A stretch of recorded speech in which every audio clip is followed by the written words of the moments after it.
Amigos, buenos días. Bienvenidos aquí a Cuarto Poder. Buenos días, Guido. Y por ahí está llegando Flor. Buenos días, Atenógenos. Buenos días, DJ Alex. Y buenos días a los radioescuchas que nos sintonizan en las frecuencias de Telemetro Radio y nos ven a través de streaming en telemetro.com/radio y Metcongo. Hoy es jueves 28 de enero del año 2021. Hay noticias interesantes en el acontecer nacional. Sigue la polémica por la designación la postulación más bien de la ex procuradora, ex diputada, ex candidata presidencial y decana de la Facultad de Derecho de la USMA, Ana Matilde Gómez, a una posición que se definirá en noviembre como conjueza de la Corte Interamericana de Derechos Humanos.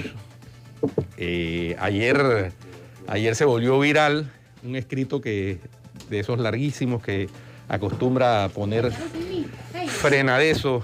¿Ellos empezaron sin mí? Sí. Pues. Nuestra referencia son los empoderados. ¿Qué dice tu suéter? ¿Qué pasa con tu lectura comprensiva, Atenógenos, Raúl? ¿Por qué empezaron sin mí? No entendí. Nuestra indiferencia nos empodera. Los empodera. Porque ahora sí leí bien. Teníamos que... Hay que cambiar su lente. Óptica Sosa de Arango contigo. Teníamos Teníamos que empezar sin ti, desafortunadamente, porque nuestra indiferencia... Óyeme. ¿Por qué llegaste tarde? Los empodera. ¿Por qué llegaste tarde? Oye, salieron tarde las glosas hoy. Oye. Sí, las glosas salieron como 4 minutos tarde, por eso. Sí, viste, por pero eso vino fue. Corriendo y eso que tengo zapatillas. Hoy es día deportivo. Para que no digan. Muy elegante, muy elegante. Bueno, y ayer, a propósito, ayer se celebró el día del recordatorio del Holocausto.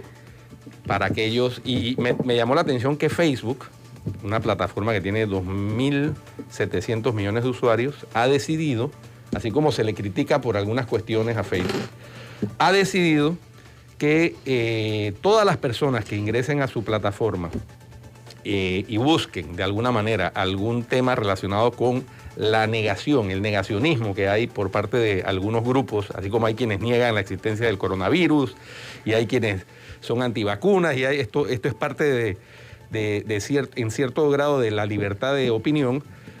Hay cosas históricas que no pueden ser negadas, como fue el Holocausto. Entonces Facebook ha decidido que los que ingresen a su plataforma buscando algo sobre el negacionismo, inmediatamente los redirige a información sobre el Holocausto. Me encanta. Qué bueno eso, porque es una manera la única inteligente forma de combatir los fake news, de paso. Es la única forma en que se puede, primero, honrar la historia, validar lo que ocurrió, porque, mira, qué curioso, conversaba con un millennial acerca de este tema de la fuerza pública y me quedé analizando muy de cerca sus palabras cuando él me decía que él no entendía la diferencia entre lo que había pasado antes del 89 y lo que estaba pasando hoy en día, después de la democracia.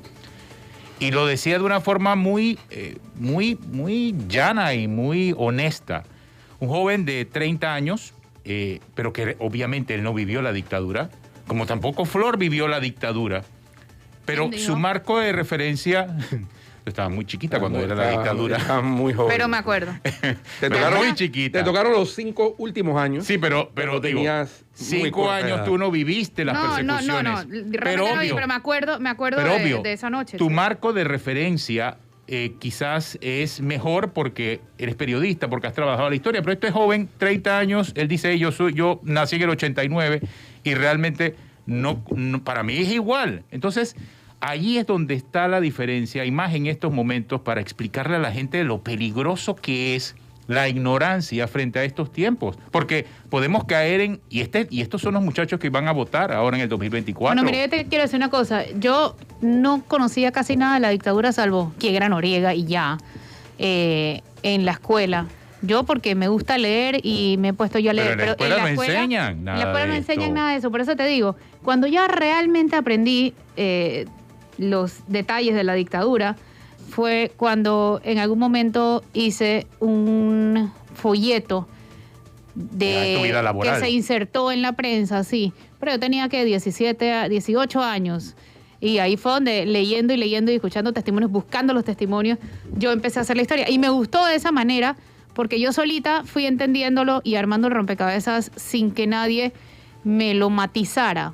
Entonces, pero hay que hacer un trabajo, porque sino, o sea, para la gente es indiferente lo que está ocurriendo, por ejemplo, ahora mismo con la fuerza pública y la discusión que existe acerca de, bueno, espérate, no es que esto se resuelve con una nueva ley, no, esto se resuelve con un nuevo jefe, esto se resuelve y así se va. La idea, por ejemplo, de lo que se está discutiendo en función de cómo pueden ellos resolver la cantidad de comisionados que hay en la policía es con una nueva ley que crea más burocracia. Exacto. Y ponerle entonces... Y que viole la Constitución, además. Sí, si tienes un ministro de seguridad que es jefe de los 3 estamentos de seguridad y que conversa directamente con el presidente, ¿por qué meterle a alguien en el medio entre ese ministro de seguridad y todo el resto de los estamentos de seguridad del Estado? Que tendría una oficina con no sé cuántos comisionados más. Simple y sencillamente es una fórmula para poder tratar de meter todos los comisionados que te pueden estar sobrando en esa nueva burocracia, por ejemplo. Y eso lo pongo solamente como un ejemplo del día a día y para muchos jóvenes no hace mayor diferencia en cuanto a lo que es un sistema democrático y un sistema autocrático. Entonces hay que hacer un trabajo profundo. Porque no se entiende la diferencia. Mira, y sobre el Holocausto, para cerrar ese punto, yo sí quiero decir que es un momento bueno para recordar. El Papa, no sé si lo escucharon decir, que eso puede volver a ocurrir. Y eso, yo soy judía y a mí personalmente no me impresiona, pero lo conversaba ayer con alguien que no era judío y me dijo, me impresiona que el Papa diga que esto puede volver a ocurrir, semejante. Claro que puede volver a ocurrir, claro, si no se pero recuerda. Yo pensaba que es un momento bueno no solamente para recordar, sino para alzar la voz contra el odio, la discriminación, la intolerancia, la violencia, porque en verdad así empezó eso, contra una minoría, contra personas distintas. Y no estamos lejos de discriminar, de odiar, de ser violentos e intolerantes con las minorías, todavía el día de hoy. Lo acabamos de ver en Estados Unidos. ¿Y viste cómo terminó el mandato de Trump? Así es. O sea, ese era su cambio. Y aquí él trata a los LGBTI por aquí, por ejemplo. Así es. La cuestión se resume a que hay que siempre tener presente la historia. Porque como dice la frase famosa, trillada si se quiere, pero cierta, los pueblos que olvidan su historia están condenados a repetirla. Y eso es lo que nadie quiere, ni con el Holocausto, ni con las persecuciones, ni con las violaciones de derechos humanos, ni con las dictaduras militares o de cuerpos armados, etcétera. Entonces, por eso es que hay que recordar, y bien lo que dice Atenógenes, porque ciertamente muchos jóvenes no han tenido la oportunidad. Flor la tuvo desde su perspectiva periodística y aprendió a través de la documentación de cómo fue que se produjo la dictadura, cuáles fueron los antecedentes, cuáles las consecuencias, cuáles las cosas buenas y cuáles las cosas malas, para poder tener un balance de ese periodo de la historia. Pero esa oportunidad no la tienen todos los jóvenes y por eso la perspectiva del millennial habría que reforzarla con ese tipo de documentación e información, con el lenguaje actual, con el lenguaje virtual. Y lo estamos viviendo, o sea, perfecto para el tema del Holocausto son los negacionistas, pero aquí ya estamos viendo muchos promotores de una dictadura y la vuelta de una dictadura y la vuelta de los mesías y la vuelta de todas las fórmulas mágicas para resolver todos los problemas. Eso no funciona así. La negación de la democracia y querer seguir pensando que los sistemas autoritarios son los que van a resolver los problemas del mundo. Mucha gente ve a China como, y lo digo con mucha honestidad, ve a China como el gran solucionador de todos los problemas. Señores, China es una dictadura. Es una dictadura con algunas variables de capitalismo de Estado, y lo digo con conocimiento de causa. Esa es la realidad de China. Entonces tenemos que ver las cosas en su amplia y justa dimensión para hacer un análisis crítico efectivo. Y esa referencia es la que quizás muchos jóvenes de hoy necesitan a la hora de tomar decisiones. Si no, van a llegar estos encantadores de serpientes y te van a meter el cuento para el 2024. ¿Eh? Este es un trabajo que debiesen estar haciendo los partidos políticos, porque a ellos principalmente es lo que lo van a afectar. Bueno, volviendo a la coyuntura actual nacional, ayer se volvió, yo diría que viral, una nota, un escrito del economista Felipe Argote, que lo hemos tenido aquí invitado en Cuarto Poder, sobre la auditoría, o el informe de auditoría y los hallazgos que reveló de la Caja del Seguro Social y las distorsiones terribles que ha habido ahí por décadas, con aplicaciones equivocadas de cosas tan elementales como las cuentas individuales desde el año 2005 para acá, una serie de distorsiones que anota Felipe Argote en su escrito que son realmente de pavor, y de que no haya habido manera de que eso se corrija a lo largo de los años. Ojalá que el diálogo del Seguro Social comience por ahí, por corregir esas cuestiones dramáticamente impresentables, como dice Flor, porque no puede ser que esté todo mal. Es decir, ahí habría que comenzar por determinar por qué se aplicó mal, por qué se aplicaron mal y corregir inmediatamente eso. Porque si no, estamos a las puertas de un desastre con esa institución. Creo que esa puerta ya se abrió. Sí, por supuesto, pero hay que ver cómo se cierra, ¿no? Sí, cómo se cierra y cómo se corrige, porque son cuestiones que no son difíciles de corregir, Flor. Que una persona aparezca con 120 años de edad cotizando en el seguro, pues eso evidentemente ahí hay una equivocación, ¿no? Tomando como base las cosas que dice Felipe Orgote en el escrito que circuló ayer en redes sociales. Que es de terror. No, es que, digo, de terror es, y eso en función de lo que tiene que ver con invalidez, vejez y muerte y cifras actuariales. Pero ojo, mucho del inventario de la caja del Seguro Social de hoy en día, inventario de medicamentos, se sigue manejando con una tabla de Excel. Hoy, siglo XXI. A pesar de los millones invertidos en diferentes aplicaciones. Lo dije el otro día. Miren, un detalle tan básico como que el funcionario tenga un carnet, demoran 7, 8 años en poder entregarlo, a pesar de que el funcionario lo paga. O sea, eso está pasando y es un tema de gestión de la el otro día me decía un funcionario de la caja que la excusa, que tiene 8 años exactamente de no tener carnet, y que la excusa era que la máquina estaba dañada. Sí. O sea, ¿cómo puede ser posible eso? Sí. ¿No? Sí. No, desde que empiezas con 5 administrativos por cada... Ya, ahí va el problema. Ya vas mal. Bueno, eso es lo primero. Un administrativo por cada técnico. Ya empiezas mal. Así es. Sí, ya. O sea, Sí, bueno, es que presupuesto... cuando la media es 5 técnicos, médicos o personal de salud por cada administrativo, y acá tenemos 1 por 1, son 5 administrativos que están El sobrando. presupuesto más grande del Estado. Sí, esa es la empresa. Casi duplica el de la caja, el del Canal de Panamá. Esa es la Seguro empresa. Social es la definición de desidia. Sí. Sí. Y así no era. Y así no era. Es que eso es lo que más duele. Eso, desde que la convirtieron los militares primero y los políticos después en su caja menuda y su botín político para acomodar allegados ahí fue donde No, y lo peor es que dañó todo. después de la invasión, después de la dictadura, siguió siendo el botín. Sí. Y sigue siendo el botín. Y lo estamos viendo porque eso de 5 administrativos por cada profesional de la salud, ahí está la cuenta bien clara. Esa es una decisión política, no, es una decisión de gestión, pero quieren llevarla a una decisión política y eso no tiene nada que ver con política, eso tiene que ver con gestión. Lo primero que habría que determinar ahí en la Caja del Seguro Social es cuánto personal realmente se requiere. Y el que no se requiere, hay que buscarle otras funciones en otro lado. Y si no, desafortunadamente para su casa, pero es que no puede haber personas sin rendir frutos en ninguna institución del Estado, no puede haber botella, eso está penado en la ley, en el Código Penal. Y lo hizo el señor Jorge Nicolau al comparar lo que estamos haciendo aquí versus otros países como Costa Rica con igual cantidad de habitantes y un sistema similar al nuestro. Ahí está la diferencia, es obvia, clara. Ahí hay un tema de... Antes de irnos a cambio, vieron que ASEP levantó la medida que va a impedir los cortes de energía, la que impedía los cortes de energía. Ahora sí vienen los juegos de hambre. Los que no se han dado cuenta de lo mal que estamos, los van a saber cuando les corten la luz por no haberla podido pagar en 10 meses. Esto se va a poner bastante feo. Muy feo. Ciertamente. Yo quiero saber las personas que están sin empleo o suspendidas o simplemente sobreviviendo el día a día y que tenían un oxígeno con esa moratoria, ahora llegó la hora de pagar. ¿Cómo van a hacer? Sí, es que no. Les van a cortar la luz, les van a cortar los servicios.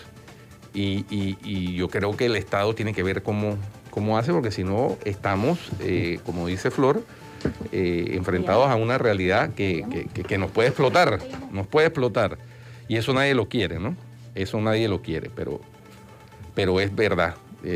Yo trato de ser empático, es decir, de ponerme en el lugar de las personas que van a enfrentar esa situación, que la están enfrentando desde hace 10 meses, y ciertamente requerirán del auxilio del Estado, no hay de otra. No hay de otra. Y es que para eso debe servir pagar impuestos, para que en el momento que lo necesites, en momentos de pandemia, el Estado te pueda dar la mano. O sea, no es solamente pagar. En el momento que se requiere, no es que estoy hablando ahora de paternalismo, en lo absoluto, a lo que me opongo rotundamente, pero hay momentos en los que imposible, es imposible sin la ayuda. No, pero el Estado le ha dado ayuda a 1.2 millones de panameños aproximadamente, digo, ayuda directa a través de bolsas y demás. Pero hay otros miles de panameños de otras clases sociales, clase media alta, clase media baja, clase alta, que no han recibido absolutamente ningún apoyo y que están tan afectados como el resto de los panameños. Por supuesto, cada uno a su nivel. Exacto, entonces el Estado no lo está viendo de esa forma, pero hay un montón de gente, quizás 1 millón de panameños que no han recibido absolutamente nada en medio de esta pandemia, más allá de las reducciones salariales porque tienen trabajo, porque tienen negocios, entonces han visto su negocio reducir su capacidad de poder atraer ingresos producto de este problema global. Entonces, ahí es donde hace falta un balance adecuado. Lo están diciendo los dueños de restaurantes. Imagínense, cuando comenzó esta pandemia había 550 restaurantes agremiados. Esos agremiados, 300 de esos 550 prácticamente han desaparecido. ¿Y cuánto espera? O sea, mira, yo te voy a decir una cosa. Hoy hay conferencia en teoría. Yo pensaría que aunque sea para ayudar a los comercios de amigos de ellos, ya tienen que abrir. O sea, tienen que abrir porque no sé si ustedes se están dando cuenta que cada vez hay más restaurantes diciendo que van a abrir todos a la vez y listo, que no van a tener capacidad de sancionarlos. Eso es un llamado a la desobediencia civil. Sí. Pero la gente está desesperada. Y eso es lo que pasa cuando la impunidad empodera a los de la rosca, que no solamente empodera a los de la rosca, no solamente empodera a los que incumplen, empodera a los que no. Ustedes no se dan cuenta de que cada vez hay más ciudadanos rompiendo las reglas o pensando en romperlas. Eso significa que la gente está muy harta ya. Porque mira, yo pienso que la medida contra los restaurantes, las fechas de apertura, sí son descabelladas. No les veo sustento, por ejemplo, a las mamparas, ni a la fecha. No hay un sustento científico que diga, ¿por qué el 15 y no el 7 de abril? O sea, ellos tienen que tener data que sustente las decisiones que jamás la hemos visto. Y yo también abogo porque cambien esto, pero mientras existan las normas, tienen que ser para todos. Pero es que ya lo está diciendo la Asociación de Restaurantes. Ayer lo dijo. Y miren cómo está escrito el comunicado. Mira lo que está diciendo la Asociación de Restaurantes. Condenamos enérgicamente la desleal competencia. ¿Por qué hay competencia desleal? Porque es que para algunos sí es permitido abrir y recibir clientes. Y para la mayoría no hay una competencia desleal, obviamente. Aquí está pasando, y lo vimos con el caso de la Fragata, por mencionar uno en particular, pero lo dijo el representante de San Francisco. Hay 8 más haciendo lo mismo. El representante de Bellavista, corrijo, exactamente, Ricky Domínguez. Son muchísimos más. Vamos a cambio. Están haciendo los locos. Con el analista Rodrigo Noriega en contacto. Abogado. No se vayan.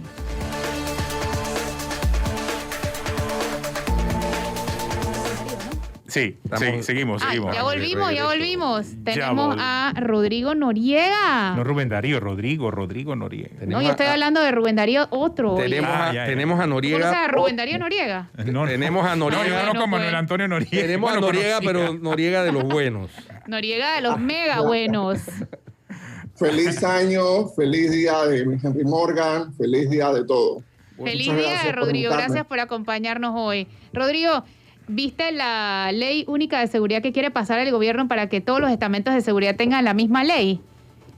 Sí, eso viola la Constitución y te va a fortalecer mucho más el militarismo en Panamá. No te va a resolver el problema de la delincuencia ni te va a resolver el problema de la criminalidad común que la gente está tan preopada. Eso es lo que decía esta mañana Rubén Darío Paredes, de quien estábamos hablando ahorita, de Rubén Darío Noriega. Eso es lo que decía. Pero viola la Constitución porque la Constitución habla de 3 estamentos de seguridad. Sí, no puede haber mando unificado, prohíbe la Constitución. Y prohíbe obviamente el ejército, y esto es un ejército. Esto es revivir las fuerzas de defensa de Panamá. Volvimos a 1983. Es muy delicado ese camino porque con el deseo de tratar de resolver un problema de la cantidad de comisionados, están creando un problema mucho mayor porque obviamente, ¿dónde van a meter toda esa gente? Obviamente va a haber una oficina de coordinación. Más secretarias, más asesores, más abogados. Exactamente, o sea, no estamos en época que está creando más burocracia. Nombrar comisionados en todas las embajadas para que sean asesores militares, Exacto. Asesores policiales, le dicen ahora. Sí, asesores policiales. Además de eso, el problema de los comisionados era muy fácil de resolver. Los comisionados explotan cuando Martinelli cambia la ley de jubilación de la fuerza pública. Le pasan de 25 años a 30 años. Entonces, toda esta gente que llegan a ser subcomisionados a los 20 años de servicio, les queda una década por completo para ser subcomisionado y comisionado. Entonces se empezó a aglomerar el número de comisionados y subcomisionados, y en vez de resolver el problema, diciendo, bueno, ¿saben qué? Tienen que hacer pruebas, tienen que hacer exámenes, tienen que estudiar maestrías, como se hace en otros países. Aquí fue simplemente promoción política, y ahora tenemos el asunto que tenemos. Sí. Sí, y es delicado. Aquí me mandaron una lista, mire, de toda la promoción 92, por ejemplo, de comisionados, son 23, y que están próximos a jubilarse en los 2 años que vienen, y que todos ellos son comisionados, 23. De esa promoción nada más 92, contando los nuevos comisionados que acaban de nombrar o ascender a las jefaturas de los estamentos de seguridad. La última vez que revisé, entre comisionados y subcomisionados había 319 oficiales de alto rango. No, y estamos hablando solo de la policía. El Senafron y el Senan es otra historia también. Sí. Ah, sí, en la policía, correcto. ¿Y qué te parecen los cambios de la policía, Rodrigo? Ahí no hubo ningún cambio. Ahí no hubo ningún cambio realmente. No. Y si pasamos... ¿Qué puede significar? Cambiaste a Miranda por Medina, o sea, ¿qué hiciste? No pasó nada. Es más, pusiste a alguien formado en una academia militar para potenciar este tema, o sea, que ya estás militarizando el asunto. En Estados Unidos, solo que lo tomemos en cuenta, para ser ministro de Defensa, que es el equivalente a nuestro ministro de Seguridad, no puede haber militares uniformados. Tienen que haber pasado 7 años desde que dejaste la milicia para que puedas ser ministro de Defensa o puedas ocupar un cargo civil en el Ministerio de Defensa de Estados Unidos. Aquí en Panamá tenemos un comisionado como ministro de Seguridad. Entonces, está totalmente militarizado el asunto. Rodrigo, pasemos al tema de la postulación de Ana Matilde Gómez a la Corte Interamericana de Derechos Humanos, que debe resolver su demanda. Aquí teníamos esta inquietud por 2 ángulos. Primero, porque es a la Corte a la que le toca fallar, y ella entraría en lo que nos preguntamos si sería un conflicto de interés o no. Ella dice que no. Y el otro tema es los requisitos. El artículo 205 de la Constitución habla de la prohibición de personas condenadas para ser magistrados de la Corte Suprema.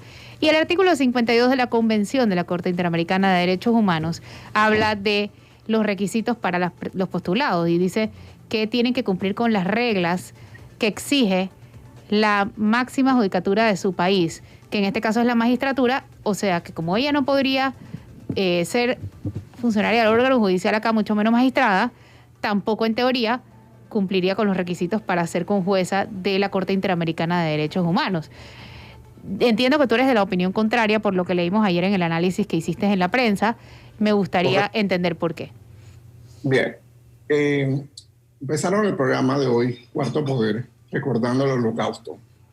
Uno de los efectos jurídicos más relevantes del Holocausto fue el Tribunal de Nuremberg en 1948.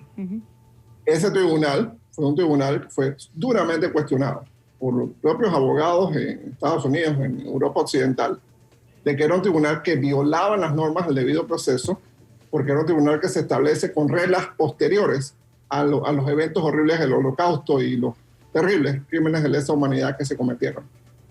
En las primeras decisiones del tribunal se establece un principio. En materia de derechos humanos, en materia de crímenes de lesa humanidad, la justicia está por encima del derecho. Repito, la justicia está por encima del derecho. En el derecho interno de gran parte de América Latina y el Caribe, siempre te van a decir que el derecho está por encima de la justicia, incluso en una expresión latina que usan, dura lex, sed lex. La ley es dura, pero es la ley. Entonces, esta semana el escándalo debe haber sido la impunidad de Ferrufino, pero el escándalo es la designación de Ana Matilde Gómez. ¿Qué pasa con esto? La Corte Interamericana de Derechos Humanos, en sus fallos, ha dicho que cuando se interpretan las normas de derechos humanos, se interpretan como un todo. No es solo el estatuto o esa parte de la convención, sino todo. La convención, los estatutos y los propios fallos de la Corte. Hay un caso de Ana Matilde en el sistema, y uno de los 2 puntos. Hay un caso de Ana Matilde en el sistema La Comisión Interamericana de Derechos Humanos dice que le violaron los derechos humanos a Ana Matilde. Es decir, la presunción del sistema Interamericano de Derechos Humanos, es que Ana Matilde Gómez tiene un derecho humano que ha sido conculcado.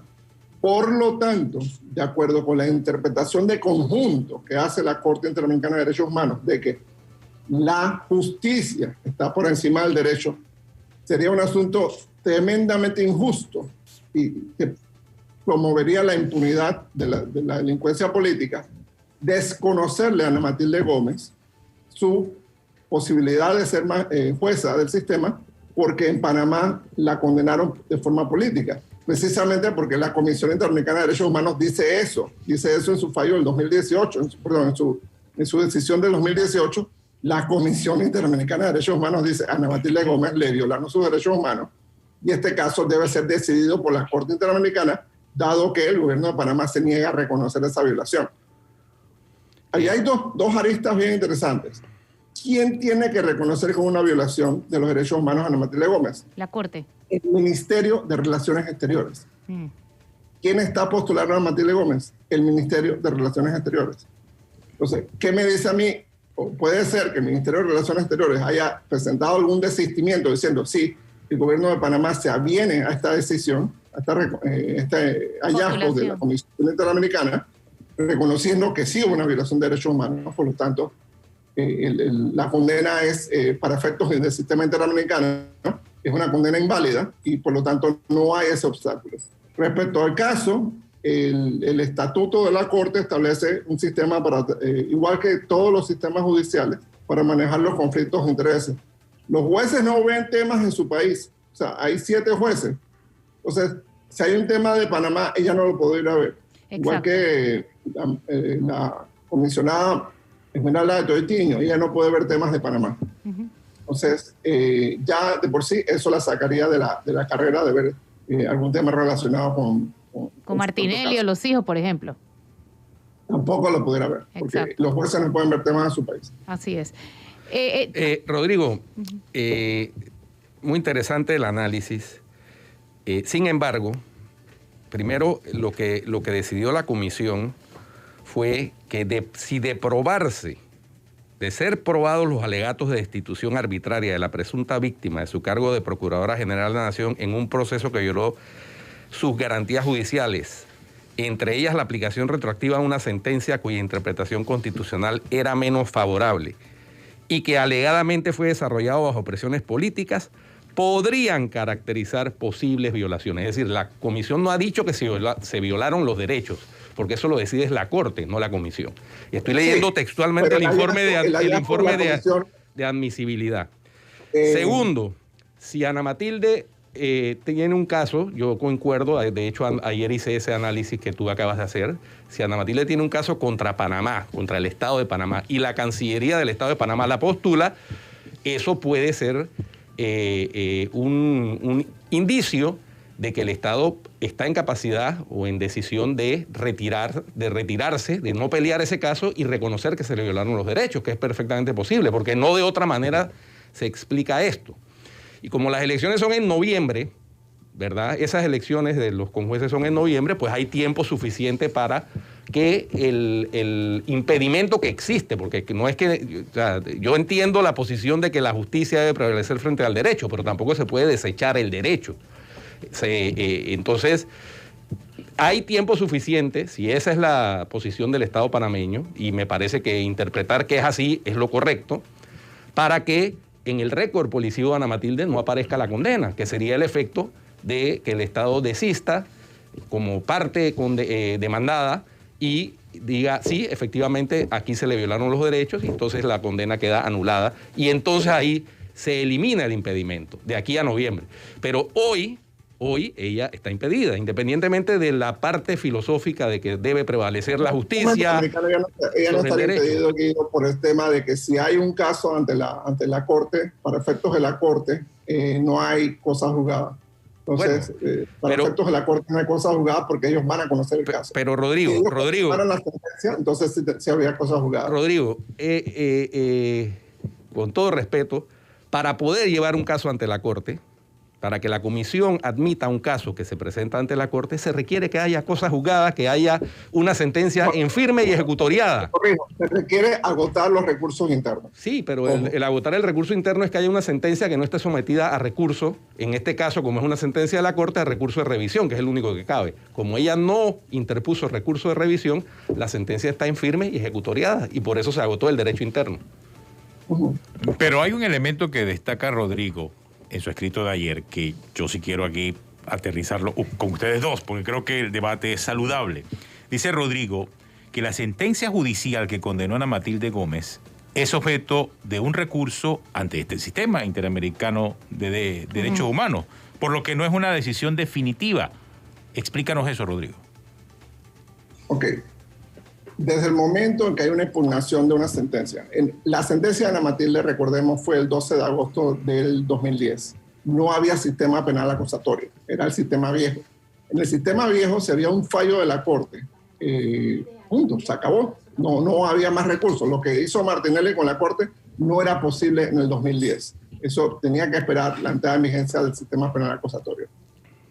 La Constitución y la formulación que tenía el Código Judicial era muy sencilla. Si hay un fallo de la Corte o de sus salas, es definitivo, punto. No cabía recurso de revisión porque el recurso de revisión, lo dijo la misma comisión, es un recurso extraordinario en caso de que hubiera nueva evidencia o algún hecho jurídico fundamental, que no lo hubo porque ya hay un fallo de la propia Corte. Ana Matilde se mete en su carrera política. El 30 de mayo del 2014, la Corte en pleno, recordemos que el fallo del 12 de agosto fue 5-4, el 30 de mayo del 2014, la Corte en pleno la rehabilita.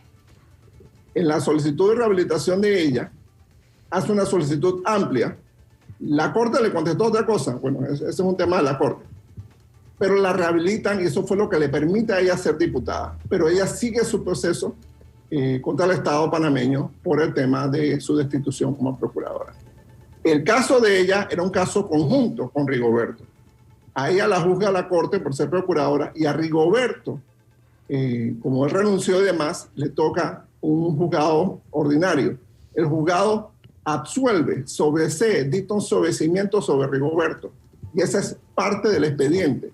Aparte de testimonio o declaraciones del mismo magistrado cigarrista que decía que eso fue, Martinelli me llamó y no sé qué. Bueno, todo eso está allí dentro del expediente. Entonces, como hay un caso abierto que es la práctica dentro del sistema, como hay un caso abierto dentro del sistema interamericano, recomendado por la Comisión Interamericana de Derechos Humanos, que la Corte Interamericana lo decida. La comisión no es un notario, la comisión no es un sello, la comisión es un filtro que se encuentra que no hay evidencia, no hay fundamento para la violación de derechos humanos, te niega el caso. A mí me ha pasado, yo he presentado casos como los han admitido y hay otros casos como los han negado. ¿Qué pasa? La comisión tuvo 4 años de negociación con el gobierno de Juan Carlos Varela, en que participó la misión panameña en la OEA, etcétera, etcétera, y idas y venidas. Entonces, después de que ya la comisión llega a la coalición, o sea, el Estado panameño se trancó todo, bueno, ¿sabes qué? Esto sube a la Corte Interamericana para que decida. Entonces, esa decisión de la Comisión Interamericana de Derechos Humanos de mandar el caso a la Corte significa que hay un caso activo sobre Ana Matilde Gómez, precisamente, que es el caso que la inhabilita a ella. Entonces, hay una presunción que la favorece. En derechos humanos, la presunción es siempre a favor de los derechos humanos. En el sistema de derechos humanos, en cualquiera, el sistema interamericano, el sistema europeo, todos los tribunales especiales que se han creado, siempre la presunción es a favor del derecho humano.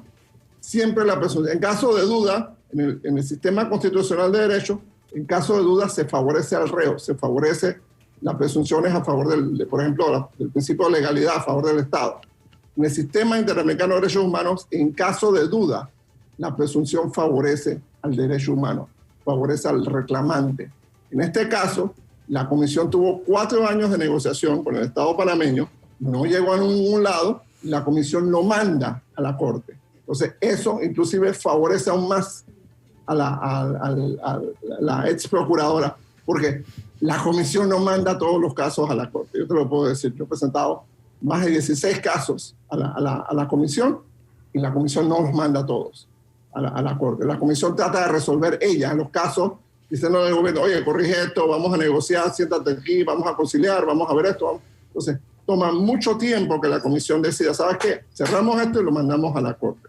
Entonces, si la comisión llega a mandar esto a la Corte, prácticamente hay una correspondencia de que lo que manda la comisión, la Corte lo falla casi igual a como lo pidió la comisión. Entonces, Guido correctamente está leyendo lo que dice el fallo. Pero el fallo, dentro de su parte, considerando, reconoce las violaciones evidentes al debido proceso, a las propias normas constitucionales de Panamá. Claro, en la conclusión ellos no van a decir, y hubo la violación de derechos humanos, por lo tanto, tiene que sanearse. No, eso le corresponde a la Corte. En la Corte, el Estado panameño tiene que litigar. ¿Quién es el Estado panameño? Es el Ministerio de Relaciones Exteriores. ¿Quién representa al Ministerio de Relaciones Exteriores ante la Corte? La Embajada de Panamá ante la Organización de Estados Americanos. ¿Quién nominó a Ana Matilde Gómez a la Corte Interamericana de Derechos Humanos? La Embajada de Panamá ante la Organización de Estados Americanos. ¿Qué me dice a mí? Que la doctora Roquever, que la canciller, revisaron todo el asunto, lo validaron con el presidente y llegaron a la consideración de que efectivamente ella podía ser candidata. Y esto tienen que haberlo consultado también con gente dentro del sistema. Porque el sistema, los técnicos que trabajan dentro del sistema son muy abiertos y tienen que haber visto este expediente enseguida, porque ella está en la lista para los casos de la Corte. Así que eso lo tienen que haber visto. Yo no creo que eso fue una inmadurez o una improvisación de la doctora Roquever o de la doctora Moines. Yo no creo para nada que eso fue así. Tampoco creo que para nada el presidente Cortizo lo desconociera. Eso no pasa así. Eso tiene que ser sumamente consultado. Sí, en eso sí coincido. El presidente no podía no saber esto, o entonces estaríamos mucho peor de lo que creemos que estamos. No, además, ojo, ella en la entrevista que le hice ayer dijo que eso se lo proponen el viernes de la semana pasada y el comunicado sale el viernes de la semana antepasada, perdón, el comunicado sale el miércoles de la semana pasada. O sea que antes que saliera el comunicado ya ella sabía, hizo unas consultas y dio el sí para que entonces se emitiera el comunicado con firma de la canciller. O sea, no es cualquier cosa, que es el propio Estado que a la vez ella tiene demandado ante la Corte Interamericana de Derechos Humanos, ¿no? Al que ella aspira. Y al que ella aspira. Es supuestamente el propio Estado que la tiene impedida de ser magistrada. Entonces, si el propio Estado te está nominando, a mí no me sorprendería que ellos lleguen a un acuerdo y, como dice Guido, lo publiquen aquí antes de noviembre. Claro. Y, mira, ya el Estado desistió, reconoció que hubo una violación de derechos humanos, se cae la sentencia en Panamá y bueno, ya pasamos la hoja. Yo pensaría que este asunto no debió haberle robado tanto oxígeno al tema de Ferrufino. El tema de Ferrufino es gravísimo porque vuelve y traba, aquí no ha pasado nada, ¿no? Entonces es una condena y es un caso por blanqueo y estamos justamente por ser evaluados en 15 días para ver si nos sacan de las listas o no. Ahora, Rodrigo, en la sentencia de Ferrufino, curiosamente, se trae a colación también el tema de los derechos humanos. Me pareció sumamente exótica esa así es. Porque ahí yo, salvo que me digan que la detención preventiva a la que estuvo sometido él, como cualquier persona que es indicado de cometer un delito grave, es violatorio de los derechos humanos, no entiendo por dónde encaja el tema. Esas son interpretaciones que hacen a veces nuestras autoridades judiciales que lo dejan a uno pensando de cómo se utiliza mal el sistema, cómo se viene haciendo abuso del sistema judicial para propósitos que son totalmente contrarios en ocasiones, no solo alejados, sino a veces contrarios del propósito de la legislación en materia penal. No, y lo más terrible de todo es que ya, digo, por si acaso teníamos alguna ilusión, esto no tenía nada que ver con gobierno, porque pasó igual en el gobierno de Varela, sí.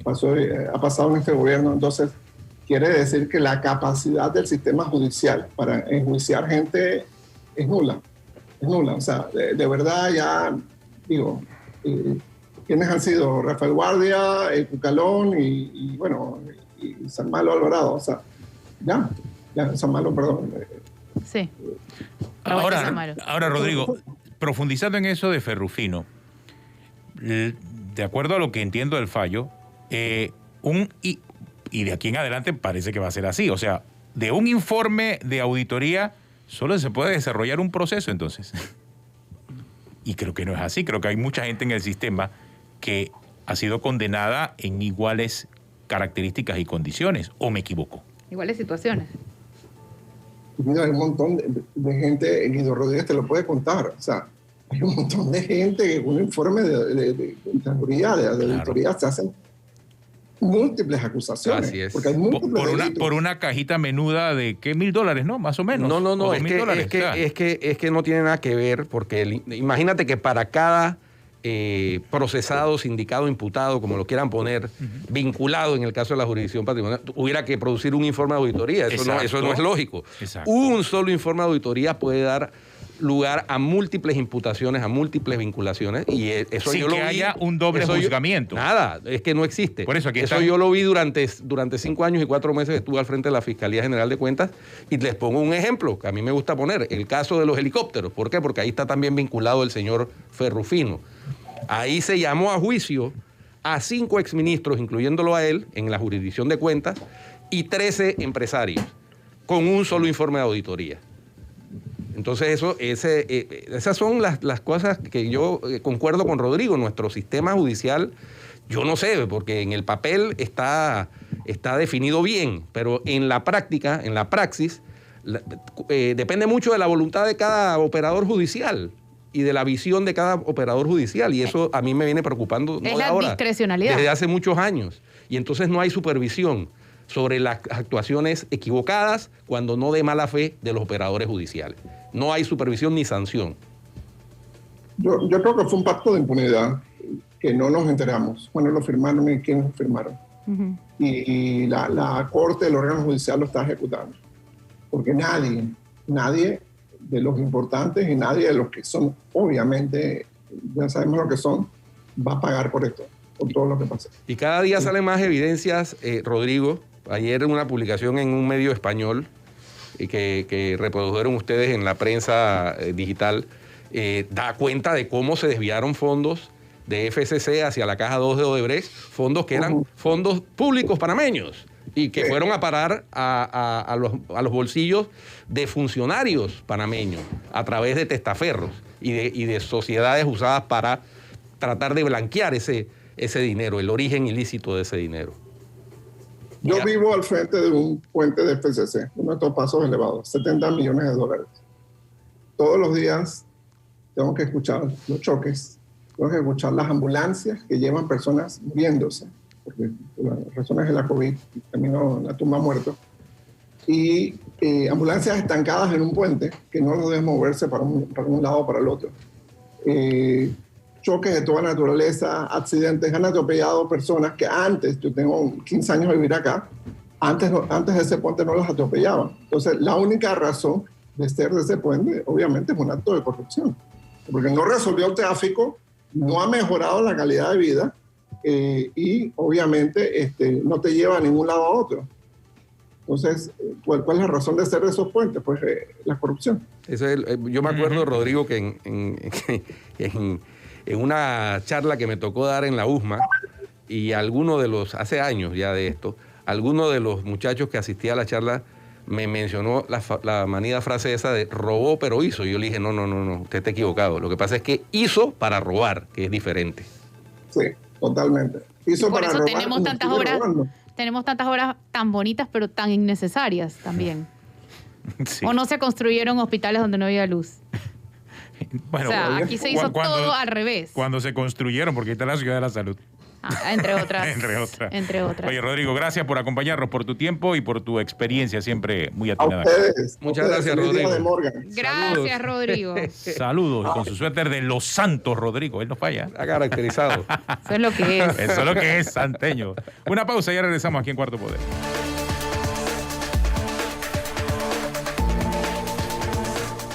Hola.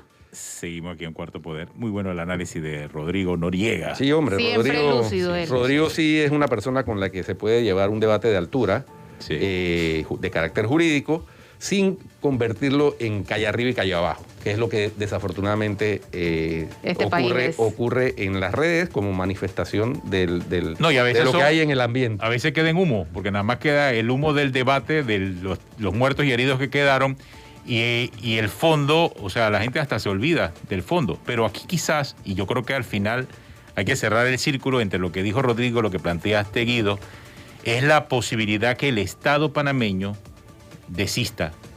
Y eso obviamente terminaría haciendo justicia, porque yo sí creo que se haría justicia con el caso de Ana Matilde Gómez. Sí. Porque nosotros, digo, todo lo que nos están escuchando, la mayoría sabemos lo que pasó allí, por favor. O sea, todos los derechos que se violaron en ese caso de Ana Solo hay que ver Matilde quiénes la Gómez. condenaron. Exactamente, nada más hay que ver quiénes la condenaron. Así que ahí hay un tema interesante que obviamente ha planteado y que yo también, miren, desconocía. O sea, la figura de Ana Matilde Gómez levanta muchas pasiones todavía. Fue candidata presidencial, decana de la Facultad de Derecho, ex procuradora, condenada en su momento, sacada de la Procuraduría, fue diputada y sigue levantando una gran cantidad de pasiones, gente a favor y gente en contra, por la razón que haya sido, ¿no? Y como dijimos desde un principio que tocamos este tema aquí en Cuarto Poder, nadie discute de la aberración e injusticia que se cometió con ese fallo. Basta ver quiénes fueron los que votaron, los 5 magistrados que votaron a favor de condenarla. Y entonces tratando de, como el propósito no era hacer justicia, sino sacarla de la Procuraduría, por eso es que la condena fue irrisoria, a 6 meses de prisión. Si hubiera sido una condena con base en un delito tan grave como es violar las comunicaciones, le hubieran impuesto otro tipo de condena. Pero le pusieron una condena de 6 meses de prisión y se la conmutaron por 40 días multa. Ese es el indicio más claro de que eso fue una condena de carácter político. Y bueno, eso tendrá que ser dirimido en la instancia internacional, ya sea por aceptación del Estado panameño de que se violó el debido proceso y se violaron los derechos humanos de Ana Matilde Gómez en ese fallo aberrante, eso no está en discusión, o que la Corte decida el fondo. Peor le fue al verdugo, a su verdugo en ese momento, magistrado Moncada Luna, porque él sí tuvo que quedarse, ¿qué? 5 años, ¿no? Casi 5 años se quedó. Él sí fue condenado a 5 años. Años después. Años después. Años después. Pero salió. eso fue una condena histórica. Sí, claro, esa sí fue histórica y ahí no se puede alegar que fue injusticia. Además salió Él sí lo va a alegar. de la presidencia de la Corte Suprema de Justicia Pero a la llegó, cárcel. pero llegó a un acuerdo, él aceptó, recordemos aceptó. eso. Sí, O sea, sí, él aceptó, él negoció. Ahí no hay tutía. Algo Así que es. Ana Matilde Gómez nunca aceptó y por eso llevó su caso a la Comisión Interamericana que decidió pasárselo a la Corte, admitirlo y pasárselo a la Corte para que la Corte decida en el fondo. Y esa decisión puede pasar por lo que hemos dicho aquí que es tácito, que es que el Estado panameño, al postularla, reconoce que se le violaron sus Ahora, y derechos. dije verdugo porque fue el fiel de la balanza en ese momento. Fue 5-4 la votación contra Ana Matilde Gómez, creo. Sí, Mi sí, memoria sí. no me falla. Además él era... Él hizo el voto de diferencia. Además, él era la mano que mecía la cuna de parte del Ejecutivo. Por muchos años, así es. así fue. Como el décimo magistrado. Digamos las cosas como son. Él era el 9º, 10º. Era Noveno, todo. 10º. Terminamos aquí en Cuarto Poder. Será hasta mañana. Hasta mañana.